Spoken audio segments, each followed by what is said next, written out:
Hello, my name's Sam McKee. I set up Recruit SME to help those new to the job market to find career entrant work and training opportunities.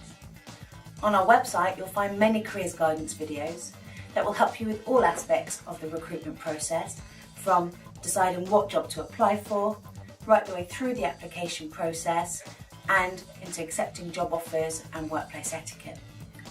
Now, some of you may be new to this whole job thing, and some of you may have a few battle scars already. For the purposes of these videos, we will assume zero job search knowledge.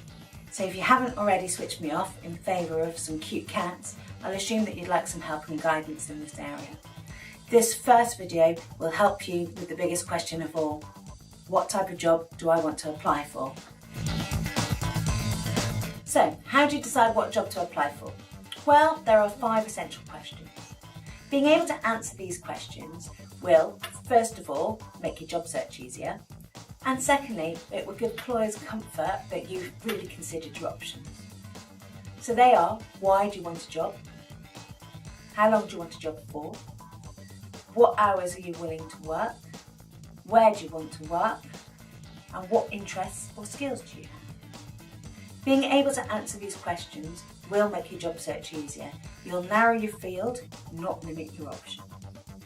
You've got to remember that a job search is a little bit like dating. There are hundreds of jobs out there. You need to ensure that you know what the relationship is, that you can commit the time to make it work, you get out of it what you need, you can give the other person what they need, and you have common interests and values. So, why do you want a job? Sounds like a basic question, huh? It's really tough to answer in an interview. A clear focus on what you want to get out of the job will help you with your CV, your application, answering that difficult interview question. But it will also help you to define which jobs to apply for much earlier in that recruitment process. There are hundreds of jobs out there, so being able to know why you want to work will be a big factor in making sure that you're applying for the right roles. So, motivations can really be split into primary and secondary motivations. Work out what your primary motivation is. What is the big thing for you? Okay, what are you looking for in any job? Is it money? Is it hours? So your primary motivation is going to be your reason for getting up and going to work. Now, secondary motivations are what I call nice to haves. So these are the things that are going to set that job apart for you, and which in the job search process is really important, because when you're talking to an employer, being able to highlight to them what you find desirable in their job is really key. So, if I'm a student who needs to earn extra cash, my primary motivation is to earn money. A secondary motivation might be to gain some office experience to help me in the future. If I really want to learn a trade, my primary motivation would be to access work-based training. A secondary motivation might be to gain a professional qualification.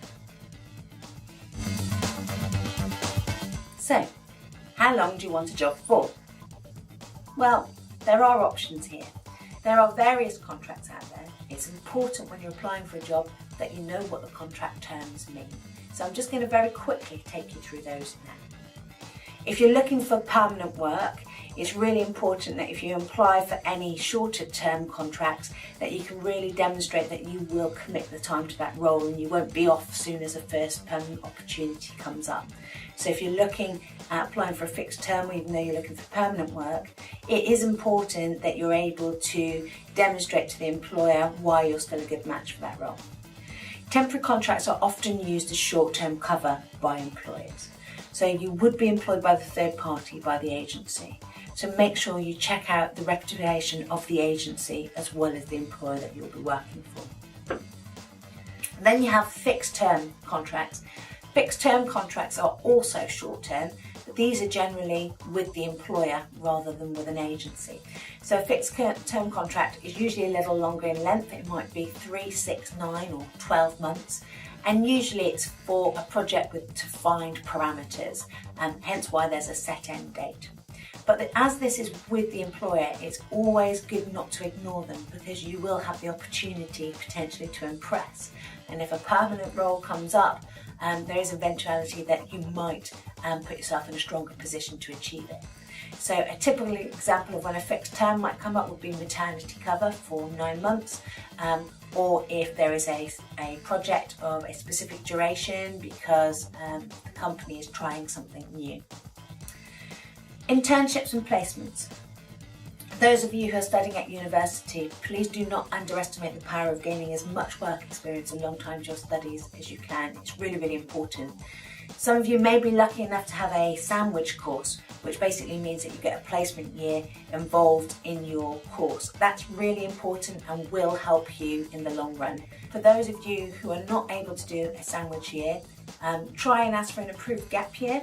See if your university will allow you to suspend studies for a year and gain a year's work experience that way.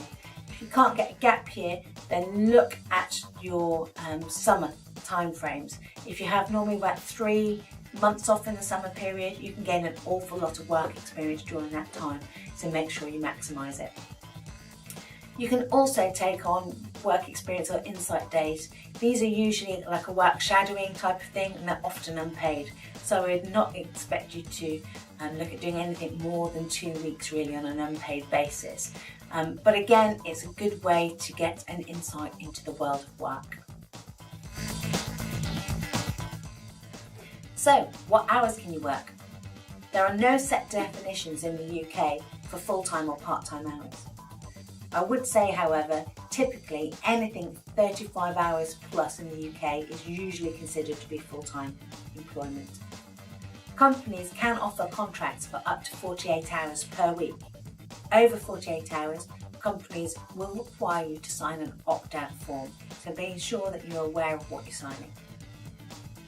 Remember when you're looking at the hours of a job to consider the travel time. This will be usually on top of your hours, so if your job is 37.5 hours a week, that won't typically include the time it takes you to get to the job or the time it takes you to get home. Now, in some parts of the UK, you can travel quite far within an hour.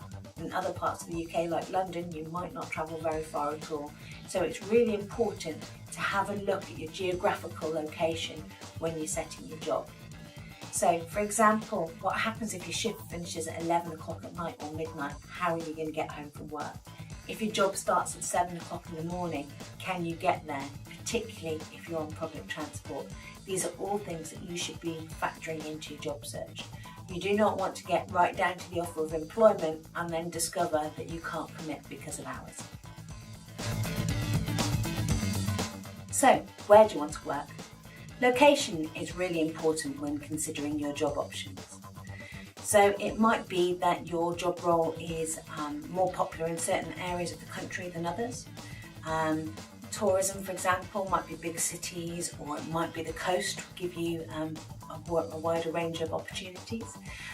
It's really important that you consider your location. Is your location where you want to live compatible with the job roles that you're interested in? So, commuting. We touched upon this earlier, but commuting is something that's often not considered fully enough, in my view, when people are looking for work. Try and think of your commute in terms of time rather than in terms of mileage.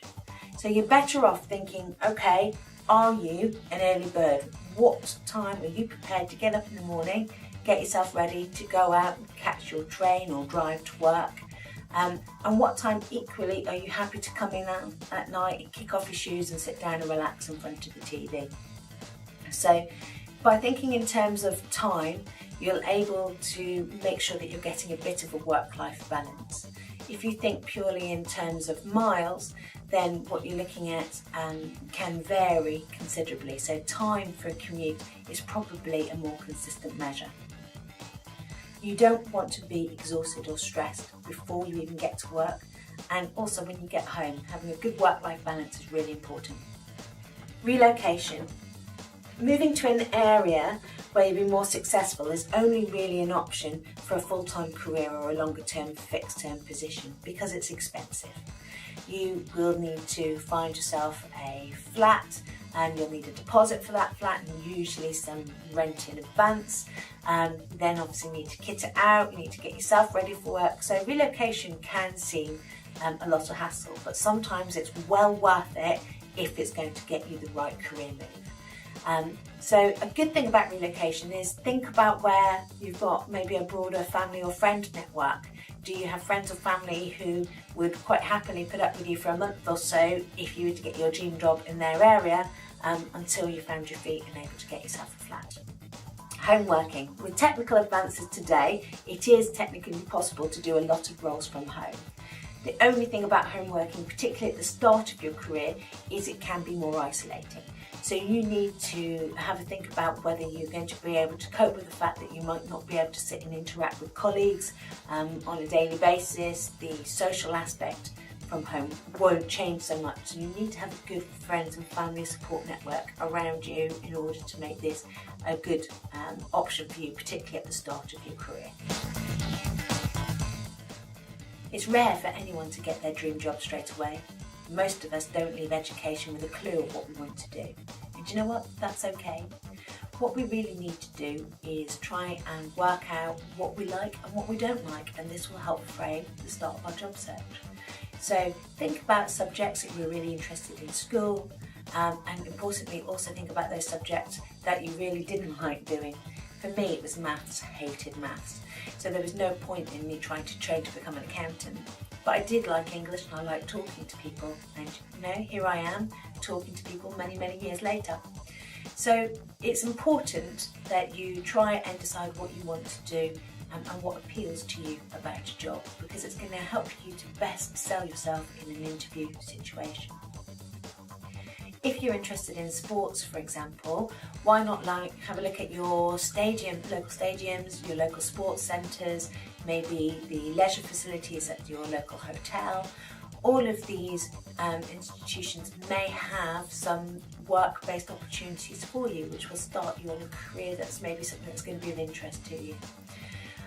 If you're interested in caring for people, then have a look at the different options that you have which have got a strong care element. So whether that could be something as simple as a customer service role where you're assisting customers, it might be looking at a charity role or working with people who need support and care.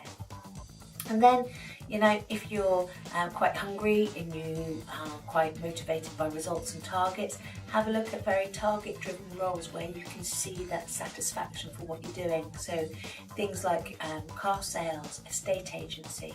There are plenty of different options out there for you. Don't be afraid to approach employers or to talk to friends and family friends about jobs that they do and about how you might gain experience within those areas. Sometimes this doesn't just give you vital information, it can give you vital opportunities to gain experience in work. Well, that concludes our video for Help Me to Decide What Job's Right for Me. The next job video is going to be about how to actually conduct your job search. So I hope to see you soon. Thanks very much. Bye bye.